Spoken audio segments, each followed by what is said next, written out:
नमस्कार, आप देख रहे हैं बावलिया न्यूज और मैं हूं आपके साथ अनुपमा खोवरे और रुक करते हैं खास खबरों की ओर।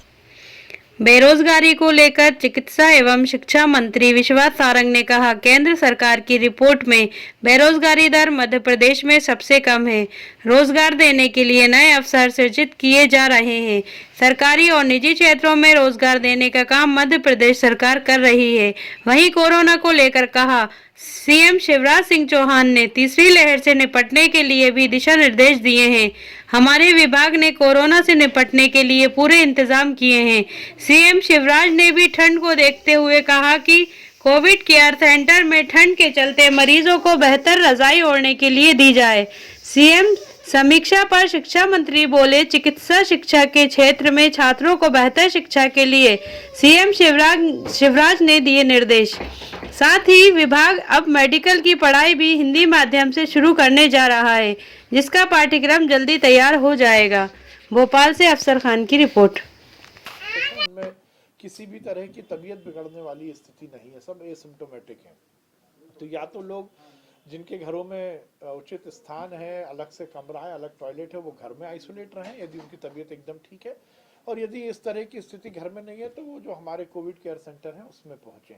ये सब व्यवस्थाएं की गई हैं और जिला प्रशासन को ये सुनिश्चित करने को कहा गया है कि टेस्टिंग से लेकर ट्रैकिंग और जो सबसे महत्वपूर्ण है कि वैक्सीनेशन, इस पर पूरा ध्यान दें। निजी अस्पतालों की फसल बर्बाद हुई है, धान भीगी है, इसको लेकर के कोई अभी जानकारी आई है?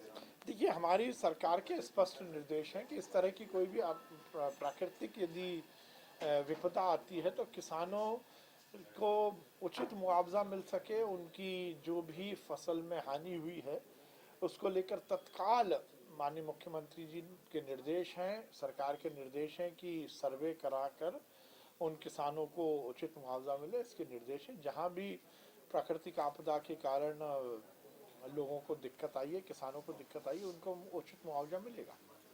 तस्वीरें आ रही हैं, भोपाल में भी दिखा कि 40 पदों के लिए कर्मचारी पदों। देखिए, जो अभियान केंद्र की सरकार की रिपोर्ट आई है उसमें बेरोजगारी दर सबसे कम मध्य प्रदेश में है।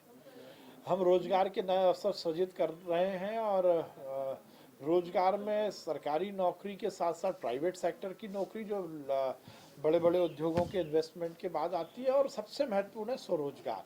स्वरोजगार की राज्य सरकार की योजनाएं और केंद्र सरकार की सभी योजनाओं का सुचारू क्रियान्वयन मध्य प्रदेश में हो सके, उसको लेकर हम सुनिश्चितता कर रहे हैं और बैंकों से मैपिंग करके रोजगार के लिए युवाओं को सही समय पर लोन मिल सके, इसकी पूरी व्यवस्था हम कर रहे हैं।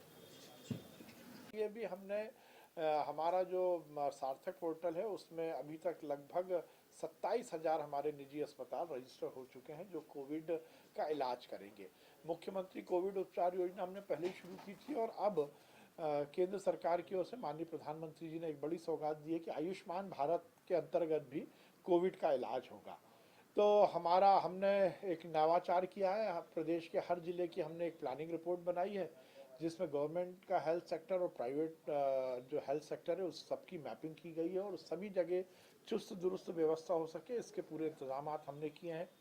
गवर्नमेंट सेक्टर में हमारे पास लगभग 32,000 कोविड डेडिकेटेड बेड हैं और अभी तक लगभग 27,000 हमारे प्राइवेट सेक्टर के बिस्तर हैं, तो लगभग 58,000 तक हमारे पास कोविड के बिस्तर हैं और इसको हम 65,000 70,000 तक ले जाने की प्लानिंग कर रहे हैं। घर घर दस्तक अभियान शुरू करें। रोको टोको अभियान और घर घर दस्तक अभियान हमारा चल रहा है। ये सुनिश्चित करना हम सबका धर्म है कि हम कोरोना प्रोटोकॉल का ध्यान रखें, अपने और अपने परिवार को बचाएं। किन महापुरुषों को शामिल करें? अम्बेडकर जी, हेडगेवार जी, उसके साथ दीनदयाल जी, हमारे और भी महापुरुष हैं जिनको हम इसमें शामिल करने वाले।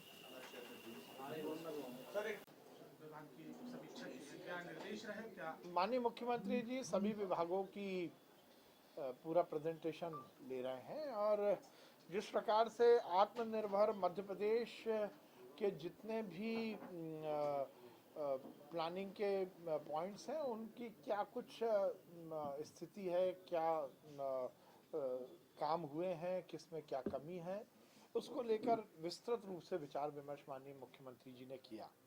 चिकित्सा शिक्षा विभाग में हमने लगातार पिछले 1.5 साल में नवाचार किए हैं उसको लेकर माननीय मुख्यमंत्री जी ने प्रसन्नता जाहिर की। तो उसके साथ साथ उन्होंने यही निर्देश दिया है कि चिकित्सीय जो हमारे महाविद्यालय है उसमें उचित छात्रों को शिक्षा मिल सके और उसके साथ साथ जो उससे संबद्ध अस्पताल हैं उनके माध्यम से जनता को टर्शरी केयर भी अच्छे से मिल सके।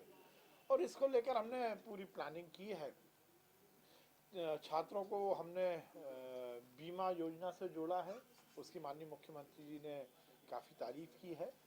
और आगे आने वाले समय में, क्योंकि कोरोना एक हमारे लिए बड़ी चुनौती है और सेकेंड वेव में हमने देखा कि हमारे मेडिकल कॉलेजेस ने बहुत ही सुदृढ़ता के साथ कोरोना महामारी का इलाज लोगों का किया।